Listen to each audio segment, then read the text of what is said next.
scholarship programs in the country. Yeah, that's essentially the thing that happened at so much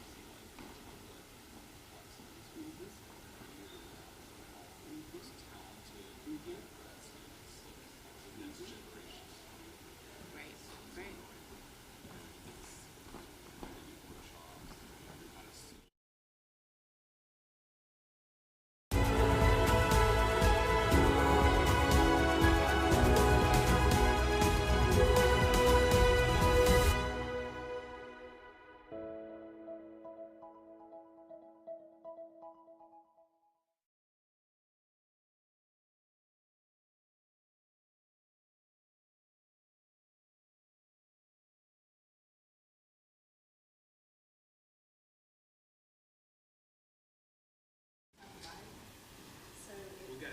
right.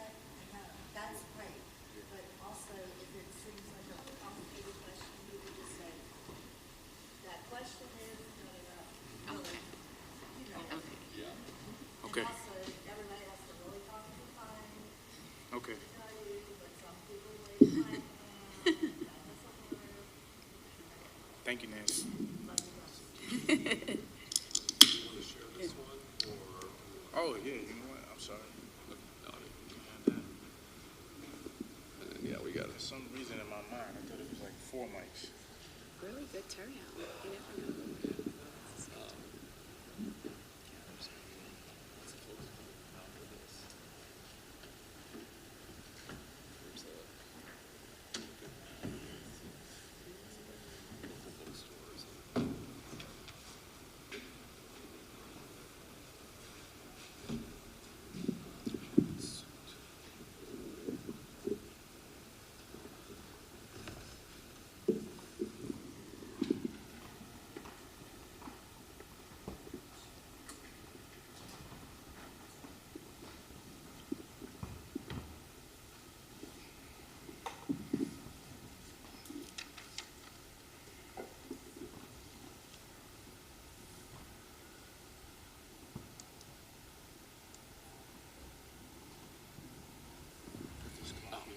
Sweet. Is that good? That's perfect.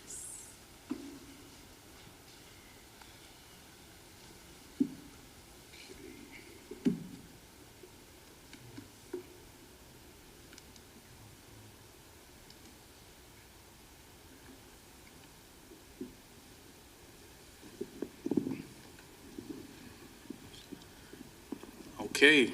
Good afternoon, everybody. All right. Please excuse me. I have a short script to read to you all, and then we'll get right into it. Just excited to welcome you all today to Disenfranchised, Racial Inequities and Economic Injustice, excuse me. The Virginia Festival of the Book is a program of Virginia Humanities, a statewide organization whose mission is to connect people and ideas to explore the human experience. Most festival events are free of charge, but not free to produce. Your support helps us keep this incredible event going year after year. If you'd like to support the festival, you can give using one of the QR codes designated found in the back of your brochure. If you didn't get a brochure, we have them right out front as you walk in. And speaking of support, I'd like to give a special thanks to the Virginia Festival of the Book's premier sponsor, Michelle and David Baldacci, who helped make this event possible. And before we begin, I just ask that you please silence your cell phones. I'd also like to encourage you to be aware of your space, take a look around, and note all available exits. In case of an emergency, our site coordinator, which is Nancy, will be on hand to provide assistance. And as always, if you see something, say something. At the conclusion of this panel, a bookseller will be on site with copies of our authors' latest books. Purchasing a book is a great way to support our authors, and as an added bonus, they will be available to sign a copy for you. So when we finish, Nancy will direct everyone outside that way. There's a small meeting room just outside of this space where you all can go and have the book signed and speak to the authors one-on-one.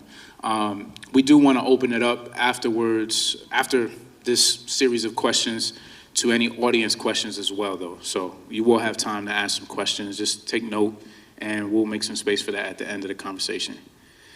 And now I'm delighted to welcome Dr. Andrew Kahrl and Dr. Crystal Sanders.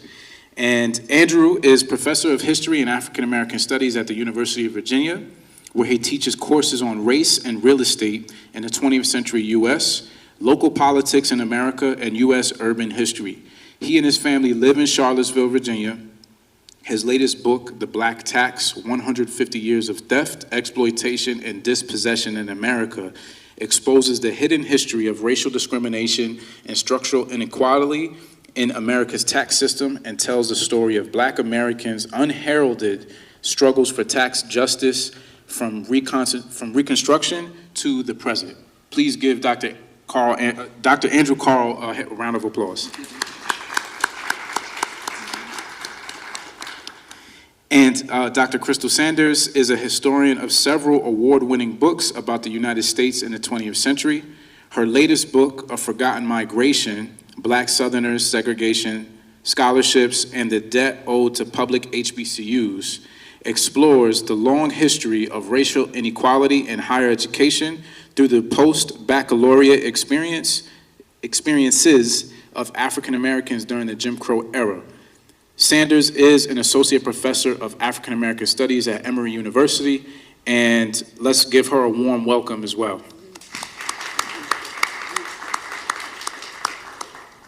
So thank you both for being here today. We're excited to get into this conversation.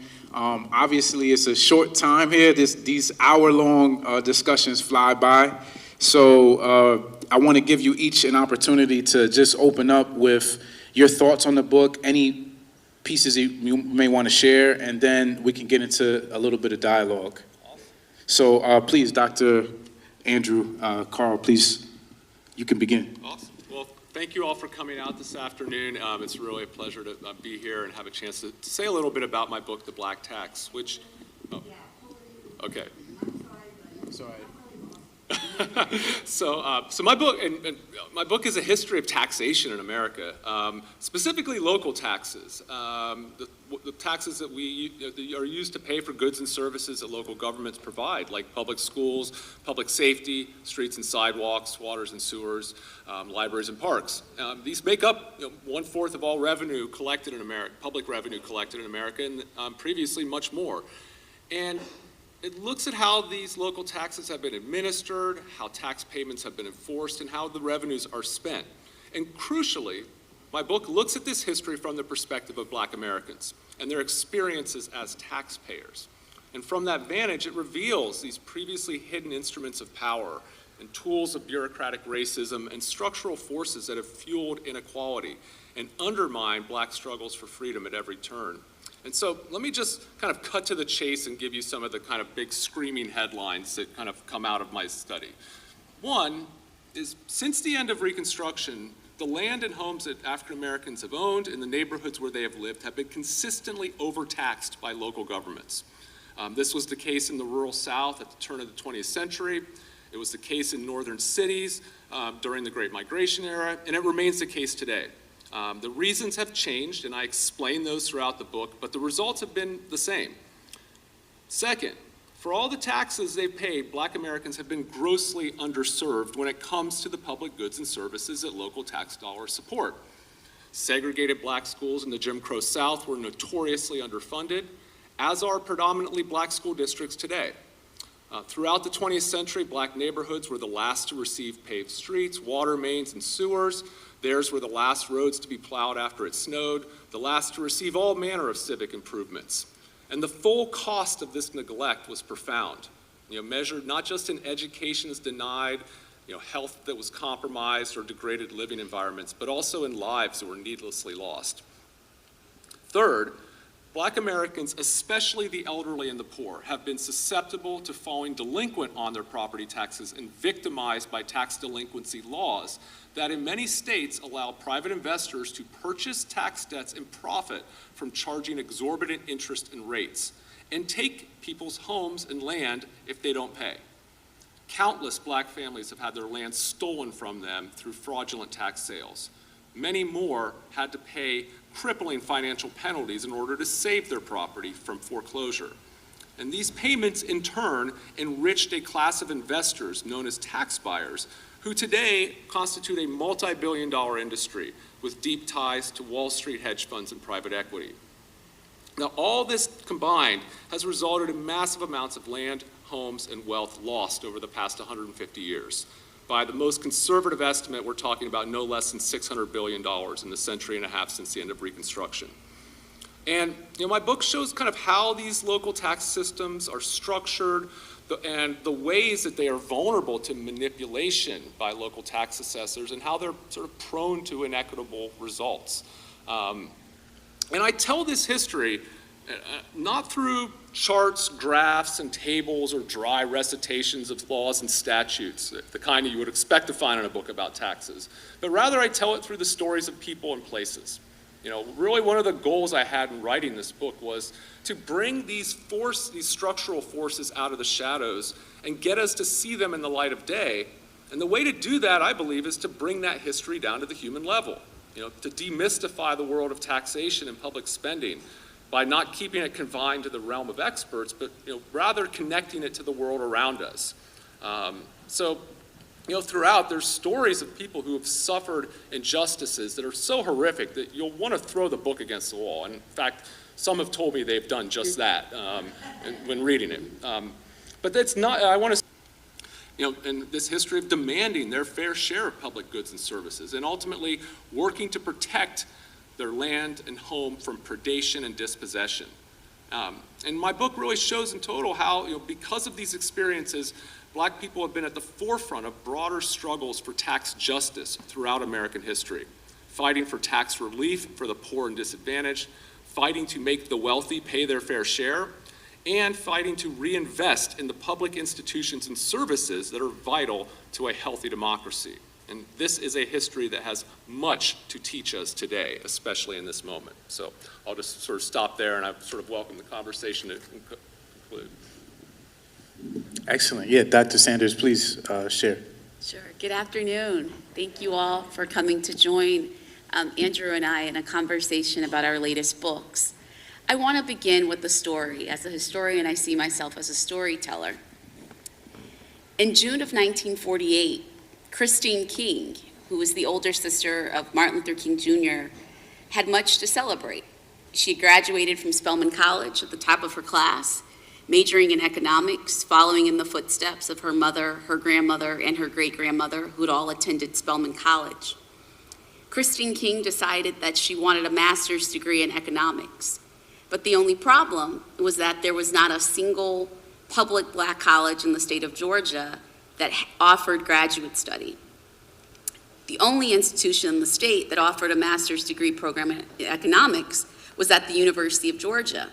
But the University of Georgia was off limits to African Americans. While they accepted white students, Hispanic students, Native American students, and Asian students, African American students whose parents subsidized the University of Georgia could not attend that institution. To feign compliance with the legal doctrine of separate but equal, beginning in 1944, the state of Georgia paid for Black residents to go out of state to pursue the same academic degree programs that white students could receive locally in state. So Christine King boards a bus in September of 1948 to leave Atlanta, Georgia, and relocate to New York City, where she entered the master's degree program in economics at Columbia University. The trip one way was 24 hours, and she had much time along that journey to think about how the experiences she would have living in the big city. She was very excited to move to a more cosmopolitan place. Her parents had given her a lot of advice and lessons on what to do in the Big Apple. But she quickly learned, after relocating to New York, that Columbia University was not a promised land. She was the only African American student in the graduate program in economics, and not a single faculty member in that department would acknowledge her. She sat in classrooms where she raised her hands. They pretended like she didn't exist. They got the other students to pretend that she didn't exist. And so she found Columbia to be a hostile place. In fact, she said, I thought I knew racism. I grew up in a political family in Atlanta, but the worst experience of my life was in New York City. After completing that semester in the economics master's program at Columbia, she decided that she no longer wanted to be an econ major because she just found the entire department to be too hostile to Black students. She changed her major to economics, received a master's degree in education in 1950, and then she joined the faculty at Spelman College, where she would remain for the next 56 years. Christine King was one of the thousands of Black Southerners who received what I call a segregation scholarship. 16 Southern and border states, including the Commonwealth of Virginia, required Black students to leave home for anything beyond the bachelor's degree as a way of preserving segregation. I called this financial assistance that these students received segregation scholarships because the entire point of the funds was to preserve segregation. In the book, I talk about these 16 states, beginning with the state of Missouri, who started the segregation scholarship program in 1921, and then between 1921 and 1948, 15 additional states would join Missouri in requiring Black students to leave home. I want to quickly read a passage of the book dealing with Virginia. Virginia made provision for Black graduate study after Alice Carlotta Jackson, a 22-year-old Black woman from Richmond, applied to the University of Virginia in August 1935. Jackson had earned a bachelor's degree in English from the all-Black and private Virginia Union University in her hometown, and had done additional study at Smith College in Massachusetts. She sought a master's degree in French, but none of the Black colleges in Virginia, including the public Virginia State College in Petersburg, offered graduate work. UVA not only offered Jackson's desired program, but had begun admitting women students to graduate and professional school programs in 1920. Thus, she applied to UVA. As expected, university officials refused Jackson admission based on her race. The threat of a legal challenge based on the inexistence of separate but equal educational facilities led Virginia lawmakers to create master's degree programs in elementary and secondary education at Virginia State College. Next, state lawmakers established a segregation scholarship program like those operating by that time in Missouri, West Virginia, Maryland, and Oklahoma. Virginia's program was unique, though, in that scholarship applicants had to apply to Virginia's historically white universities first, and if university officials deemed them eligible for admission, then they could receive a segregation scholarship to study outside of the state. Alice Jackson became one of Virginia's first segregation scholarship recipients. She used state funds to earn a master's degree in English from Columbia University in 1937. Among the other 125 inaugural recipients of state aid were ones who used funding to study at elite institutions such as Michigan, Chicago, Penn, Rutgers, Howard, Fisk, and Cornell. Alice Jackson's experience demonstrated that segregation scholarships in no way made Black graduate study equal to that white students enjoyed.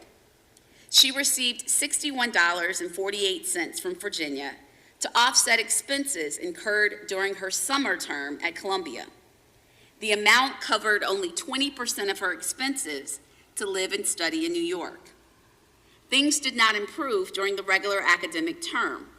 While Virginia agreed to give Jackson $75 each semester, the difference between tuition at Columbia and the University of Virginia exceeded $150. So Jackson had to spend significantly more than she would have if racism did not prohibit her from studying at her state's flagship. Rather than admit that they were in violation of the segregation scholarship law that required the state to pay the difference in tuition fees, Virginia officials told Jackson to study at a cheaper institution. Throughout the book, I explore the experiences of segregation scholarship recipients as they travel abroad to the North, Midwest, and West for graduate study. I look at the ways in which the institutions that they entered for graduate and professional school study, did not roll out the proverbial welcome mat. So most of these students had the experiences of Christine King. I also, in the book, look at how this This big business of sending black students out of state for the same opportunities that white students could receive in state really led to the underfunding and neglect of public black colleges. And in the book, I say that there's this debt owed for two reasons. Number one, many states paid for their segregation scholarship programs by taking money out of the annual operating budgets of their public black colleges. So Tennessee, Missouri, Kentucky, Florida, they all paid for their segregation scholarship programs by taking money out of the budgets of Tennessee State University, University of Arkansas Pine Bluff, Florida A&M, Lincoln University. So number one, we see institutions that were already underfunded, seeing meager resources stolen to preserve segregation. But the other reason that I say that there's a debt owed is because if you know anything about the academy, you might know that it's typically graduate and professional school education that we would consider to be tuition revenue generating programs. And Southern state lawmakers took away that opportunity from public black colleges by deciding to invest large sums of money into sending black students out of state rather than invest in establishing graduate and professional school programs at their public black colleges. So I'll end there. Excellent. We could end it. I mean, that was a phenomenal intro there, Dr. Sanders.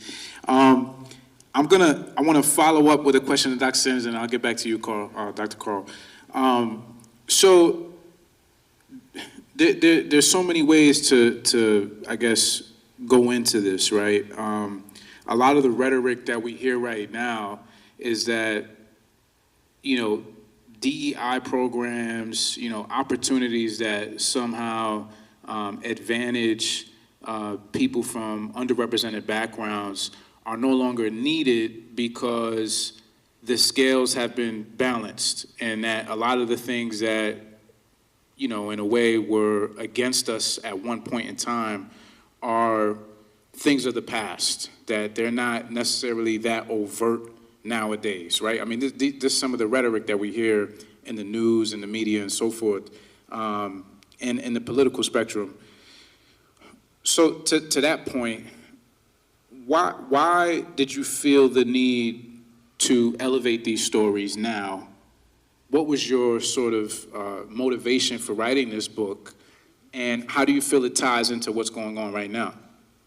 Sure, thank you for that question. I mean, first I'll say I'm a historian of black education, so almost everything I write and publish deals with the history of black education, looking at African Americans' efforts to secure quality education really since emancipation. In writing this book, I was struck to tell this story really for two main reasons. Number one, I was amazed by the story of black aspiration that's at the center of this story, right?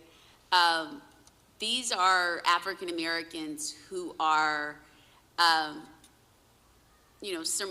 they are having to overcome insurmountable odds to reach their highest intellectual potential. So, as someone who's gone to graduate school, we like to think that, there's a little bit of hazing in going to graduate school. It's stressful to get a master's degree. It's stressful to get a PhD. But as I learned more about these stories, I had a greater appreciation because it made my experience seem like a walk in the park. Number one, we have to think about these are students who are being forced to leave the only homes and communities they've ever known. These are students who are being forced to travel large distances away from home during a time where traveling while black was not only dangerous, but it was an experiment in racial humiliation, because these are train stations and bus terminals that will not serve African Americans. These are individuals who find that these northern institutions that they are matriculating in might admit black students, but they are not inclusive of black students. So oftentimes, places like the University of Michigan or the University of Iowa have graduate dormitories, but those dormitories are off limits to black students. And then these students are having to be at the mercy of local black families in the community to give them housing. So I wanted to tell this story of black aspiration because in spite of all of these odds, thousands upon thousands of African American Southerners are accepting these segregation scholarships, going off to school, getting their credentials, and coming back to the South to improve life in black communities all across the region. So that was number one. The other reason why I wanted to tell this story is because oftentimes, especially even now in the media, where we hear stories about HBCUs and their financial crises, the narrative is often that this is a making of their own doing, right? That it's poor governance, that it's a bad president, or it's a rogue board of trustees. And when I got into the archives and really began to see how large amounts of money is being diverted to preserve segregation, I began to say, these institutions are literally being robbed. They are being robbed by a bureaucratic manner. This is truly an arrangement of robbing Peter to pay Paul, in the sense that these institutions, which were already not funded at the same level as their white counterparts, are seeing funds being stripped to preserve segregation, when these were funds that not only did they need, but they needed a greater investment in these institutions so that they would be able to expand their physical plant, offer more academic programs, build an endowment, right, that would be beneficial in today's climate and economy. And so when I think about, where we are today, number one, we continue to find many public black colleges in particular struggling financially. If you've watched anything with the news, that Tennessee State University is in a severe financial crisis right now. You might recall that in 2023, the Biden administration said the state of Tennessee owed Tennessee State $2.1 billion. And I remember when I saw that headline, I said, well, how'd they get that figure? And so I did some more digging, and the Biden administration looked at the state of Tennessee underfunding Tennessee State, which was the Black Land Grant, from 1987 until 2020. And I said, well, Tennessee State created their Segregation Scholarship Program in 1936. And when you go and look at the language in the bill creating that segregation scholarship, it says the money to pay for the tuition will come out of the budget, the annual operating budget of Tennessee Agricultural and Industrial College for Negroes. Tennessee A&I is present-day Tennessee State. And I did my own calculations, even though I'm a historian, I don't have a math background. My figures said that Tennessee, the state of Tennessee, from 1936 to 2020 owes a minimum of $8 billion to Tennessee State University. And that's not calculating interest, because I'm a historian and didn't really know how to calculate that interest. So I think this is an important story today, because it helps us to explain the state of affairs that we see many of these institutions finding themselves in today. And this is not a crisis of their own making. And so, oftentimes, especially in this climate, people have said, well, what do we think now with the change in the presidential administrations? And I say, my book is making an argument that this is a debt owed by state governments. So no matter who's in the White House, I believe that alumni and friends of these institutions have strong claims to be made of state governments all across the South. And the evidence is there. Any time an alumni association would get with a law firm, have that law firm to send some legal researchers into state archives, the evidence is there to show how tax dollars that should have been used to build up institutions were used to send African Americans out of state. Thank you for that. On the surface, the topic of taxes and segregation scholarships doesn't necessarily seem to be intertwined. But when we dig into each of these books, we come to find that in many ways, there's a direct correlation, because the way that many of these segregation scholarships were paid for, which Dr. Sanders just briefly noted, was through these misappropriation of taxes, right? Because while these black families are paying tax dollars that are going to the flagship public institutions of the state, they're not being able to be admitted there, but their tax dollars are still paying for these institutions, which really leans right into your research, Dr. Kahrl. So I wanted to also ask you the same question in terms of everything that's going on today, right, that we're seeing, that's, just from executive orders to, the increasing disparities and the wealth gap between whites and black families in this country, and just leaning into our conversation right here, why did you feel the need that this story needed to be told, and what was sort of the motivation behind you writing this. And as well, if you wanted to share an excerpt from your book, please do so as well. Sure. So, yeah, I mean, when I first stumbled upon evidence that was revealing how African Americans were being overassessed in their property, and this being a problem that I continued to sort of find evidence of. The first thing that struck me was how much that flew in the face of the public narrative surrounding who pays taxes and who benefits from public dollars. In fact, actually, when I first started doing research on this book, it was around the time when we had Mitt Romney give that infamous claim that 47% of Americans don't pay any taxes and therefore are undeserving of any public dollars. And here I am looking at evidence that is showing here, and showing the very sort of people who are being implicitly targeted by these types of this type of political rhetoric are actually not only paying taxes but are paying too much and are being illegal, unjustly overassessed. And then I dug further into it and I began to see how that sort of myth had a long history and in many respects was foundational to the construction of the Jim Crow fiscal order, in that consistently you would see really from during Reconstruction and the fight to overthrow Reconstruction and then the institutionalization of Jim Crow throughout the South, it was consistently being rationalized and justified on the basis of that African Americans paid no taxes and therefore were undeserving of any public dollars. That they should be happy with whatever crumbs fell from the white taxpayers' plates. And this was a lie that generations of African Americans were contesting and quite literally producing the receipts to show the truth of the matter. But nevertheless, it was something that I think had a powerful sort of, powerful political sort of hold on the way that people think about how the public's money is raised and spent, and how that in turn sort of helped to, really fuel many of the sort of practices that I document throughout my book. And so one thing that we look at today, and I think there has been a lot of scholarship in recent years that have really revealed the ways that housing markets have been structured along racial lines and how home ownership does not work the same way for Black Americans as it does for white Americans. That property in Black neighborhoods have been consistently devalued on the open market, appreciate at slower rates, and of course, coming out of sort of recent experiences like the subprime crisis, we see that African American homeowners have been disproportionately victimized by some of the more inequitable and predatory features of home financing in America.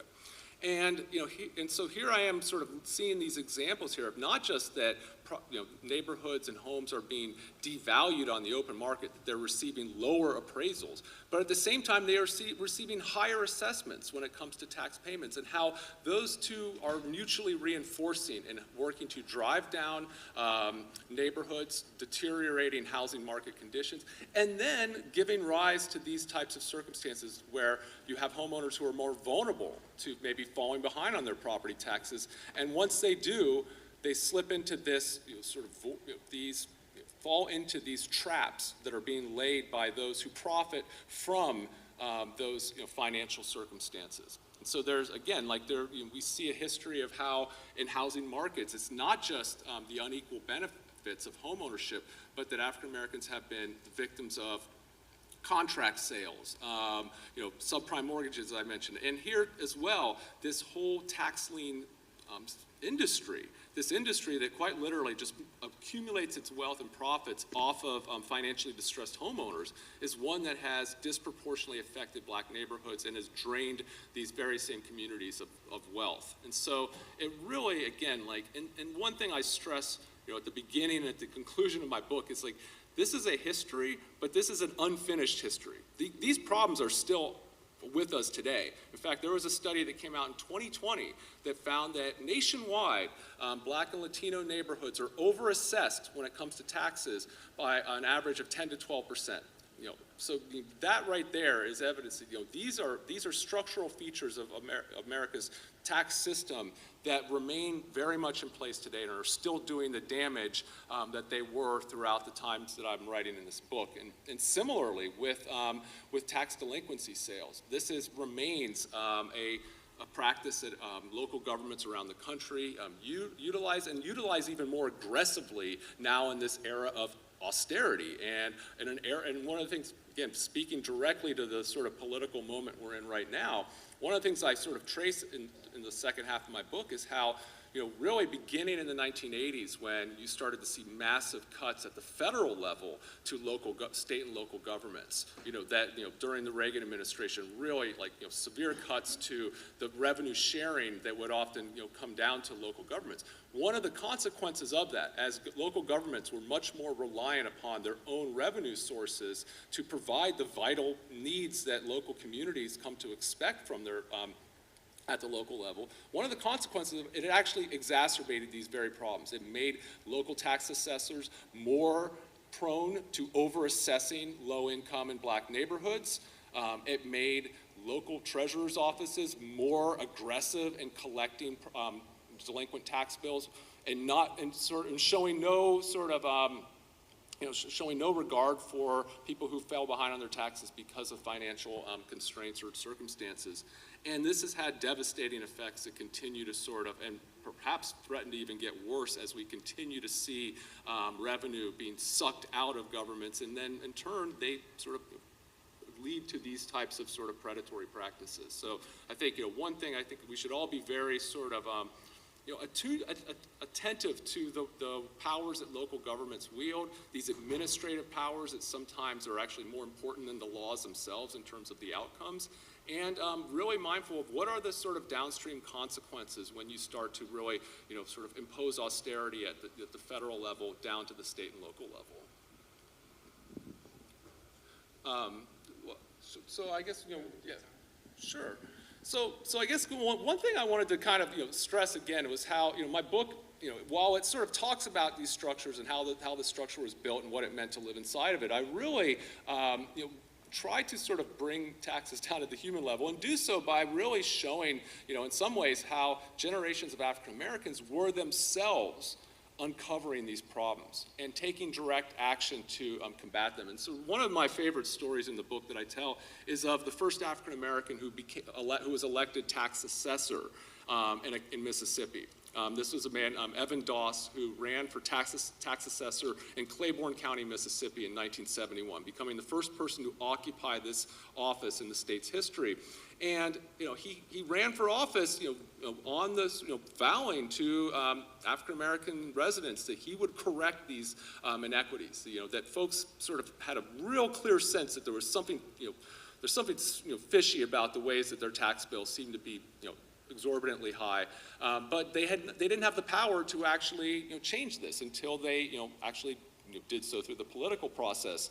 And so I describe what happened when he actually came into office. So I'll read a passage here of, that brings you into that room when you actually see black politics here to translate into actual attempts to bring about these types of changes. So as he packed up his belongings, Claiborne County's outgoing tax assessor gave Evan Doss a single piece of advice: don't touch the assessment rolls. If Doss stuck to that rule, things would be okay. But Evan Doss made it clear that he intended to do just that. I can remember some of the larger white landowners trying to approach me, Doss recalled, saying, you just need to understand that this is the way it's always been done, and you need to continue this practice. And I'm thinking to myself, no, this ain't gonna work here. I'm gonna do something about this tax structure. As Doss's intentions became clear, Claiborne County's Board of Supervisors stepped in. Still firmly under white control, the board used its power over budgeting to constrain Doss's ability to perform his job. First, they slashed his office's budget, even as changes in state law had vastly expanded his duties. Next, they appointed as Doss's secretary a woman whose real job, he soon discovered, was to undermine the office's work and to report on Doss's activities. Doss remained unbowed. If they want to work with us, fine. We'll work with them, Doss said, but make no mistake, we're here to see freedom, equality, and justice for all. On his first day on the job, a cold chill hit Doss's face as he entered his new office. His quizzling secretary barely acknowledged him and avoided making eye contact. No one in the building would even give Doss the combination to the safe where the assessor's records were kept. But Doss remained unfazed, even giddy at the prospect of waging a fight for black power in this rural southern county. Local organizer James Miller accompanied him on the first day, and just so their intentions were clear, he hung a large poster of Malcolm X on the office wall. It quickly became clear just how much help he was going to need. Days into his term, Doss dialed up the civil rights organizer Jesse Morris, seeking outside assistance in correcting local tax assessments. Weeks later, Barbara Phillips arrived in town. A recent graduate of Macalester College, Phillips had little experience in tax matters, but she understood a grave injustice when she saw it. And from the moment she began flipping through the pages of the county assessment rolls, she knew something wasn't right. It was astounding, she said. Antebellum-era mansions were paying in dollars less than those little 2- and 3-bedroom brick shacks that black people owned. I mean, they were paying non-percentages, but in dollars, literally less. It was just mind-blowing. Phillips didn't know what the appropriate assessment should be, but she certainly knew that what they were looking at was wrong. And when she went in search of the formulas used to determine these tax assessments, she discovered there were none. No documents detailing how assessors determine property values, no explanation as to how any of the values in the assessment rolls had been established. Even so, it was plain that past assessors had followed a certain formula. In most cases, she wrote, the lowest percentages were being applied to the properties of the county's wealthiest citizens. Excellent. Thank you for that excerpt. So, Dr. Sanders, you also termed the segregation scholarships in your book, what was taking place as the lesser Great Migration. And, but that it was distinct from the Great Migration because it wasn't necessarily a brain drain, and that many of these scholars that were going up north or Midwest, out west, were committed to actually using the education that they received to come back home. I wanted you to sort of like lean into that a little bit more and talk about that, because I think that that's such an important nuance in this whole story. Sure. When I started this project, I thought it would be a brain drain narrative, a story of thousands of African Americans going north and never coming back. But indeed, I found just the opposite. About, I would say, 93% of segregation scholarship recipients come home. So whether they had studied law, medicine, dentistry, nursing, education, pharmacy, they all understood the important need to bring their skills and training back to the South to serve black communities. So when I think about this in relation to the Great Migration that's taking place at the exact same time, I began to see some, clear differences, because number one, a lot of participants in the Great Migration had to leave under the cover of darkness, right? There are many sharecroppers who did not want their white landowners to know that they were leaving home. Or there were individuals who are trying to get away from a lynching, who are having to leave under the cover of darkness. Whereas with this educational migration, because state officials wanted educated and aspiring black people out of the way, they are saying, go and we'll help you. We'll send you with a few dollars in your pocket, right? So these migrants that are taking part in this educational migration that I wrote about, they're not having to necessarily secretly leave. The state knows exactly where they're going because the state knows what institutions they're studying at. But many of these individuals knew from day one that they were coming back. One of the segregation scholarship recipients that I write about is attorney Fred Gray. Attorney Fred Gray has been one of our nation's most prominent civil rights attorneys since 1954. He is still practicing law today. As I tried to reach him to begin interviews for this book and called his law firm, he was in court. And at that time, I think he was 85, and I said, are you sure we're talking about the same person? Right, I actually said, I don't mean attorney Fred Gray Jr. because his son has the same name and works at the same law firm. I said, I'm talking about Mr. Gray Sr. And the secretary says, I know exactly who you meant. But I mentioned attorney Gray because he was a native of Montgomery, Alabama. He graduates from Alabama State College in 1951. He desires to go to law school, but there's only one law school in the state of Alabama, the University of Alabama. It admits white students, Asian students, Native American students, but it does not admit black students. So he receives a segregation scholarship from the state of Alabama to go to Case Western Law School in Cleveland, Ohio. But Attorney Gray said to me, I knew even before I left that I was going to get this law degree and come back home and sue the state of Alabama every chance that I could. And he has literally made a career of doing that. He finishes law school at the top of his class in 1954. He takes both the Ohio and the Alabama State Bar exams. He passes both. He sets up a law office in downtown Montgomery in the fall of 1954. His law office becomes really the meeting place for all black people working in downtown Montgomery. If you needed a place to eat, if you wanted a place to rest during your break from work and you were black, you went to Attorney Gray's law office because that was the only kind of black-owned space in downtown Montgomery. One of the individuals who worked downtown who always ate lunch in his law office was Rosa Parks. So December 1, 1955, when she's arrested for refusing to give up her seat on a Montgomery City bus, before she even calls her husband, she calls her friend Fred Gray to say, I've been arrested, I need you to represent me. It would be the Montgomery bus boycott that kind of thrust Attorney Gray into the national spotlight, where he would represent not just Rosa Parks, but all of the participants of the bus boycott.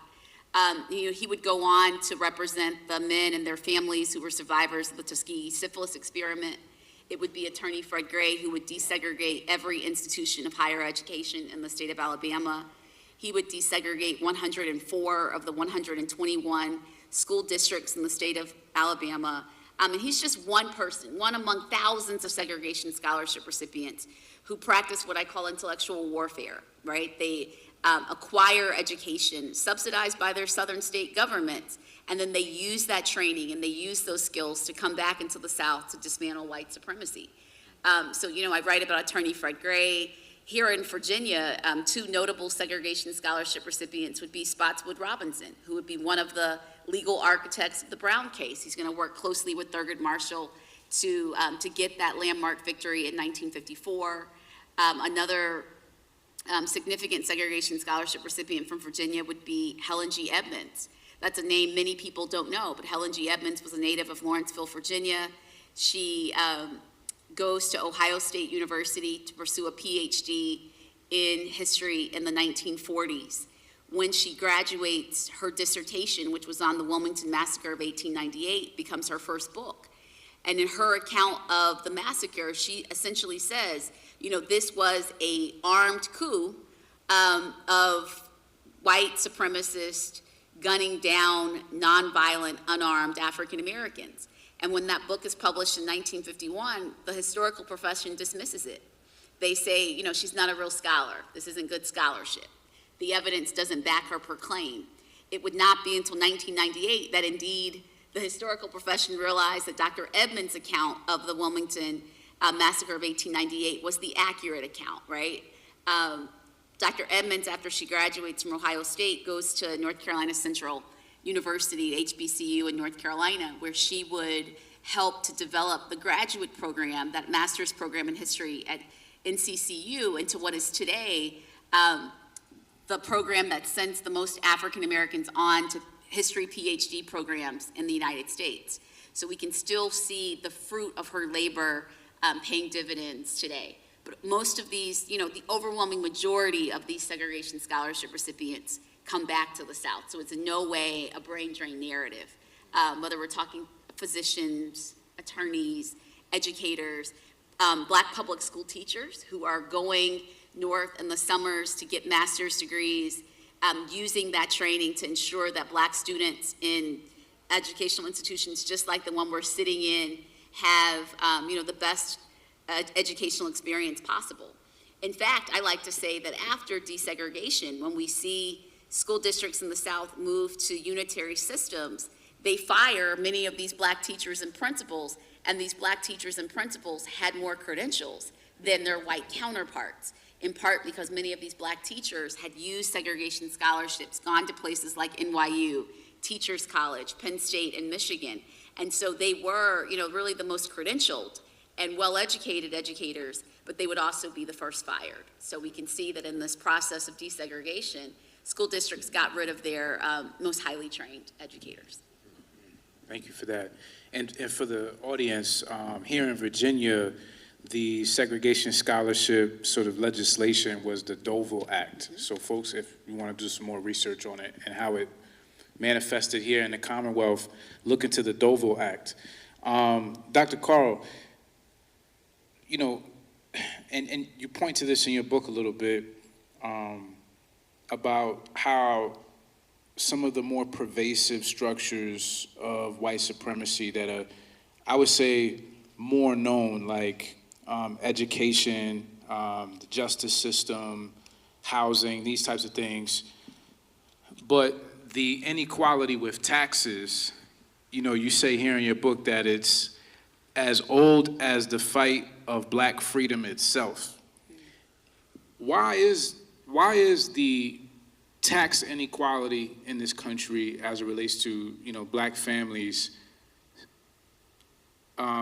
understudied, underknown, and I guess what can be done to sort of, because you mentioned that these things are ongoing, what can be done to change what's taking place? Yeah, I mean, that's sort of what was really striking, was how, you know, how little had been written about, you know, the history of taxation through the lens of looking at it in terms of race and inequality. But I think in some respects, because what you're describing, you know, what you mentioned, you know, housing, education, you know, public health, I mean, you know, all of these are shaped and affected in sometimes small, subtle, and sometimes profound ways by taxes. And I mean, if you think about it, I mean, there's a reason why we say death and taxes, you know, and it's like, you know, we are all of us are affected by it in so many ways, and perhaps maybe it's just so pervasive. It's like the air we breathe, we don't notice it. And I think that's something can be said about how, you know, for many for many generations of scholars who have looked at the sort of, you know, the structures of inequality in America, that taxes are sort of so pervasive and shaping those that they almost kind of escape our attention. And so but yet one of the things that I sort of found is that many of these sort of issues can be connected through looking at the fiscal structures in which they operate in. So take housing and schools, for instance. I mean, you know, there has been, you know, lots of work, you know, that has looked at educational inequality. You know, this is the latest, you know, Crystal Sanders' book is the latest in this sort of, you know, lineage of just really important scholarship that has looked at the struggle for educational equality and the barriers that remain. Similarly, you know, looking at the issue of housing inequality and segregation is one that has, you know, seen a, you know, voluminous work in recent years, really important scholarship. Books that have become, you know, New York Times bestsellers. You know, what is the one thing that connects both of those two together? Property taxes. Property taxes are what pay for those schools. And similarly, they are taken from housing markets, and they are derived from housing markets. And so, you know, one of the things that I began to look at is how is this like the connective tissue that begins to help us piece all these things together, and how begin to see how one is reinforcing the other. And then combined provide these real significant barriers that we need to actually look at clearly and begin to think about how this structure was built, who it was built for, whose interests are served by it, so that we can be more sort of wise in how we attack it. If we want to sort of bring about change in any of these areas, whether it be creating greater opportunities and equity within housing markets, creating a more equal funding mechanism for public education in America.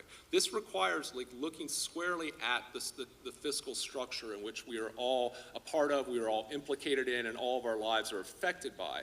And I think one thing I really sort of try to stress. This book looks at this history through the perspectives and experiences of African Americans in order to begin to see issues and problems that affect us all. And I think that is really the sort of power of Black history, is beginning to sort of understand how America works in ways that oftentimes, especially white Americans, are often blind to and don't see. And I think this is a book that really tries to get us to sort of see these structures and the work that they do that, again, extend far beyond even African Americans' own disadvantages within them, but ones that I think are really we all need to sort of look at closely and scrutinize and begin to think about how we can begin to sort of unbuild this structure and build something new. Excellent. I would love to continue the conversation for a few more hours. We're already approaching time. I guess a final question for each of you to close it out in unison here. As historians, you all have the benefit of hindsight, right? Hindsight is 20/20, so you're studying what has taken place over the last 100 years, 200 years. And then, but obviously some of these issues are still ongoing. I mean, just yesterday, the executive order to dissolve the Department of Education, affirmative action having been overturned just not even 2 years ago. And then obviously there are other institutions that are supported by tax dollars that are being cut and things like that. I mention these things because they're relevant to each of your topics of study. Understanding the historical narrative, I guess for each of you, what are, and I guess I'm trying to figure out how to phrase it, but what can be done with the information that you all have uncovered, and do you see through lines from what already took place to what is going on now and I guess potentially into the future? Like how do we, is there a way that we can use this information to empower ourselves now and moving forward? I know it's a little jumbled, but please, I'd like to hear each of your perspective. First, I've always considered myself a civil rights scholar, but in writing this book, I spent a lot of time looking at the work of civil rights attorneys. And I was struck especially by the genius of Charles Hamilton Houston. And I mention Charles Hamilton Houston because he's always, referred to as the architect of the Brown decision, right? He makes this argument that, or scholars make this argument that it's his legal strategy that his star student, Thurgood Marshall, is going to take to the finish line. But I began looking at kind of some of the earliest legal battles to desegregate graduate and professional school programs in the South. And those first battles are even before Charles Hamilton Houston comes to the NAACP. And when the NAACP in 1934 approaches him to join their legal bureau, they've invited him to join the legal bureau because they're still working on a federal anti-lynching law. And Charles Hamilton Houston says, if you're inviting me to come on staff and help try to get a federal anti-lynching law passed, then I decline, because I think that's a waste of time, talent, and treasure. He says the NAACP is spending a lot of money on this, a lot of time on this, and you are trying to get the brightest legal minds in the country to come and work on this initiative. And he said, we're not going to get a federal anti-lynching law through the United States Senate. But, he said, this is a nation that has a legal system built on precedent. And so he said, I think the NAACP should pivot and move away from federal anti-lynching laws and really try to prove that Plessy cannot be enforced, right? And Plessy was in 1896, separate but equal. And so the board of directors say, tell me more. And he says, look, we've got that 1896 case or verdict on the books. He says, with respect to graduate and professional school education, we don't have separate and equal. We don't have separate and unequal, but we have separate and non-existent. And he said, we're going to go into court and prove it. And when we prove it, states are going to try to then come up with separate but equal, and then we'll go right back into court and prove that separate is not equal. And I mention that because it shows the beauty of strategy. It shows the importance of, people saying we've got to figure out how we can win, right? We can be upset, we can be angry, but we've got to be strategic in our responses. So number one in this moment, one of the lessons that I've taken from Charles Hamilton Houston is just saying, we've got to figure out how we can fight back effectively, right? Many of us are outraged, many of us are dejected, but we have to be strategic in our actions moving forward. So number one, that's one of the things that I took from writing this book. But then number two, with respect to these public black colleges, that, my parents are graduates of two of these public black colleges in North Carolina. And oftentimes I hear from, younger relatives who are going on college tours, and they tell me about all of the bells and whistles they saw at one institution and the lack of those bells and whistles at another institution. And I'm trying to help them make sense of the disparities. And for, 16, 17-year-old kids, they're not really interested in me giving them a long history lesson. But I do think it's key that alumni and friends of these institutions began to use scholarship like my own and, the scholarship of economists and public policy strategists that are really trying to show the kind of long-term underfunding of these institutions to go into court and make claims, right? And we've seen that happen on a small scale. We see, in 1975, there was a Black couple in Mississippi who sued the state of Mississippi for underfunding the 3 public Black colleges. And they got a settlement. That case took from 1975 to 2002. That was the Ayers case. It was a settlement for $513 million, but that was a drop in the bucket. Really, that $513 million could have gone to Jackson State alone, but it was to be divided over the 3 public HBCUs. And so I say that the other, to me, take-home message from my work is will hopefully inspire anyone who is interested in understanding racial inequality at the higher ed level, but especially with respect to the disparities between public Black colleges and public historically white institutions, to begin to say we really need to go into state archives and begin to track this, this unequal, funding appropriation scheme that has existed for, at this point, generations. I can't even say decades. It's existed for generations. And begin to say, we've got the evidence. We've got the receipts. So this is not a claim based on feelings. This isn't a claim based on opinions, right? But this is really using documented evidence, using the state's evidence, because these are state archives, to say we want southern state governments to have to pay the debt that is owed. And I think that is critical in this moment where we see many public Black colleges receiving, exponential or experiencing exponential growth in applications. And they're turning away thousands of qualified applicants every year because they don't have the money to build more dorms. They don't have the money to hire more faculty. But there's this money, we can clearly see that there's a debt to be paid.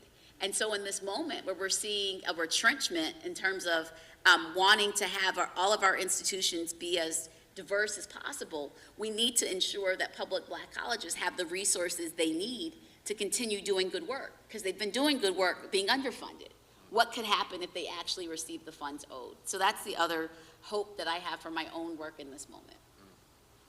Yeah, I think what you just said about being strategic is really, I think, one thing that I hope that readers take away from this in terms of just being able to actually, identify clearly some of these mechanisms that, that groups and organizations and individuals are already fighting against. I was on a call yesterday with a group of housing activists in New York. And one of the first things they said was thank you for explaining what's going on. In a sense, there is these, actually kind of explaining in plain English, which I really strive to do. I really avoid jargon. I avoid all the kinds of technical, actually just explaining what is happening here, how does this system work, so that we can then be more intelligent and find in devising strategies to bring about greater justice within housing markets and attack the wealth gap that continues to grow. And so I think one thing that I really so there's a lot of different sort of things that different groups, organizations, activists can take from this book. One thing is you can look, if you're focused on educational inequality, you can see, clearly here that the system that we have for funding public schools in America, aside from the attack on public schools in general and all the other things that are sort of draining, our investment in public education, but even the structure itself was unfair to begin with, and one that continues to sort of generate inequality between places and between schools, and actually incentivizes all the sort of resource hoarding, segregation, and inequities that we fight against. And so one of the things I say toward the end of the book is, if public dollars are raised to address these public needs and also to tackle persistent problems that help to build and make it a stronger democratic society. If we still believe in that, if we still believe, again, taxes are what we pay for civilized society, as is written on the sort of side of the IRS building in DC, that we can't have a tax system that actually sort of generates the opposite in the terms of how, again, how people sort of see their own interests as homeowners, see their own interests as parents, that in many ways the very sort of structures and the sort of incentive structures that are baked into this system right now actually sort of make the very problems that, say, public education is supposed to address, or civil rights laws with regards to housing. It actually works at cross purposes with many of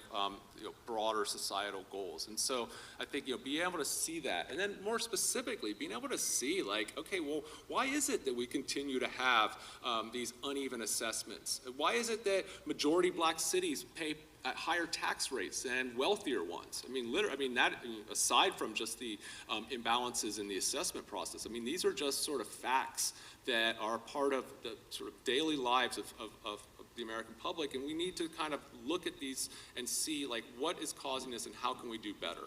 And I think, there are sort of immediate sort of ways of tackling this, and I sort of, address some of those at the end of the book in terms of, like, things that can be done to address, say, people on fixed income who are being taxed out of their homes because of gentrification, or other or real estate development unfolding.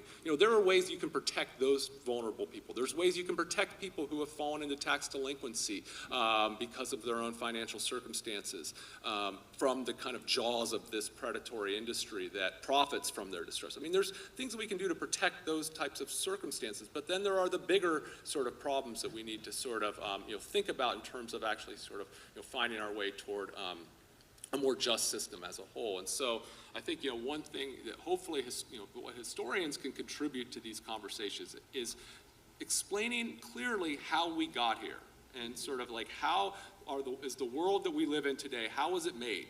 What were the sort of what were the building materials that were used in creating this structure, so that we can then figure out ways to unbuild this. I think one of the powers of history, and I think I really stress this throughout my work, is by studying history you can see how we got into something, so that we can figure our way out of it.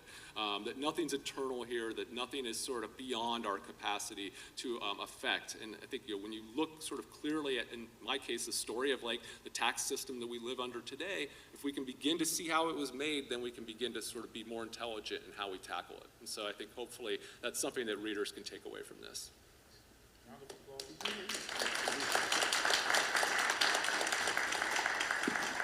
Thank you both. So we have time for like 2 questions, okay? And then you all can speak with the authors in person in the room next door. Please, you two answer. Raise your hands first, please. Hi, thanks so much for your presentation. I wanted to lift up the name of Maxine Smith of Memphis, who I don't know if she's included in your work, but I had the pleasure of working with at NAACP. Another Spelman alumna who was rejected from the University of Tennessee and then went on to go to school in Vermont, and then was on the board of regents for the Tennessee system later on. And she walked to the end of her life to try to balance some of the scales that you talked about. And I wondered, the question is for both of you, do you see states or municipalities that are doing a good job trying to redress some of the concerns? Yeah, so the question is, do each of the scholars here see states and municipalities making efforts to redress these concerns that were brought up here? I'll just quickly say I've not seen a single state voluntarily try to have any sense of redressing these, these debts owed.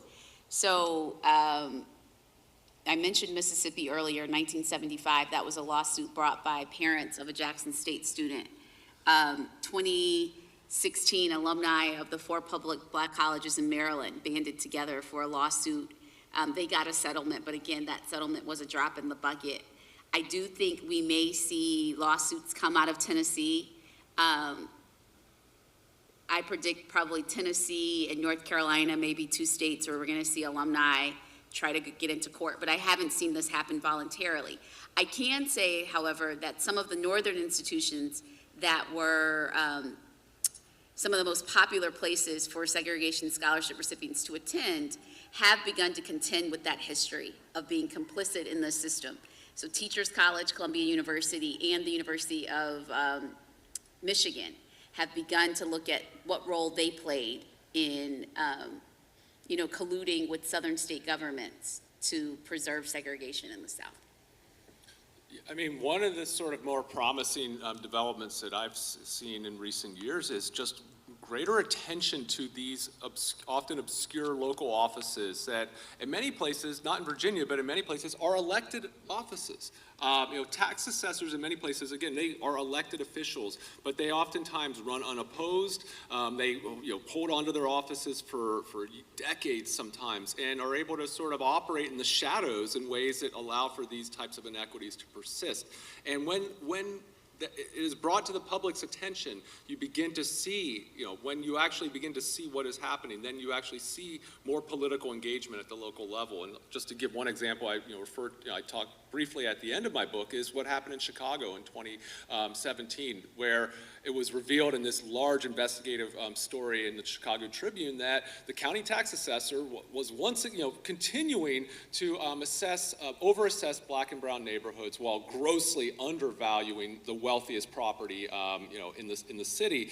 And this again was on top of, after years of sort of demands for the amongst the public for changes in that office, and it led to him getting booted out of office. I mean, this guy was a part of the sort of the Chicago political machine.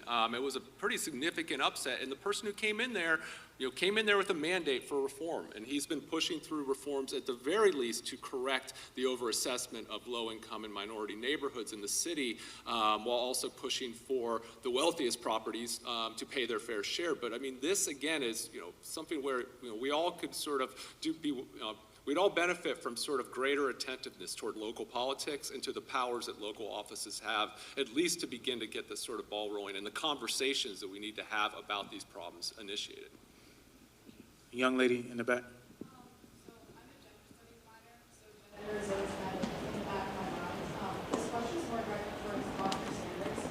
Were there any disparities in granting scholarships on the basis of gender, and did Black men receive more money or opportunities compared to Black women or vice versa? To Dr. Sanders, were there any disparities based on the gender that the segregation scholarships, were awarded to, and did Black men receive more opportunities and more funding compared to Black women? So, great question. In the early years of segregation scholarship programs, we definitely see a disproportionate number of Black men, receiving scholarships versus women, but that is because most Black women were attending post-secondary schools where they received a certificate. They didn't receive bachelor's degrees.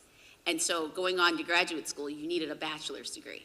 So as we begin to see more Black women entering into colleges where they earned bachelor's degrees, because most of these Black women were going into teaching, and they would receive a certificate to become a teacher. They weren't receiving a bachelor's degree.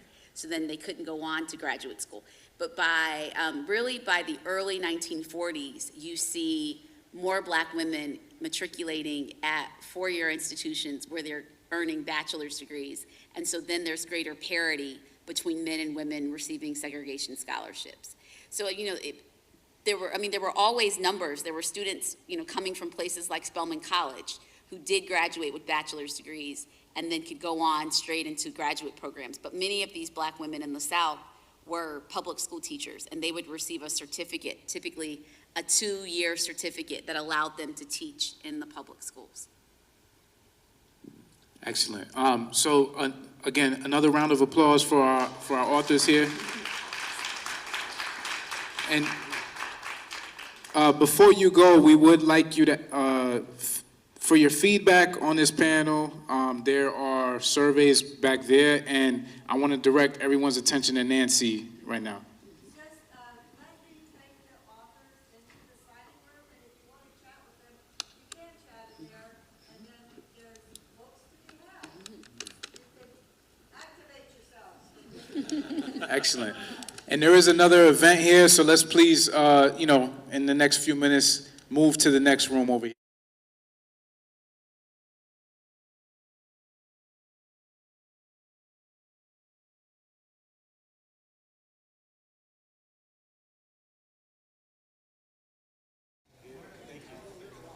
Yeah, it went a little over. I'm sorry.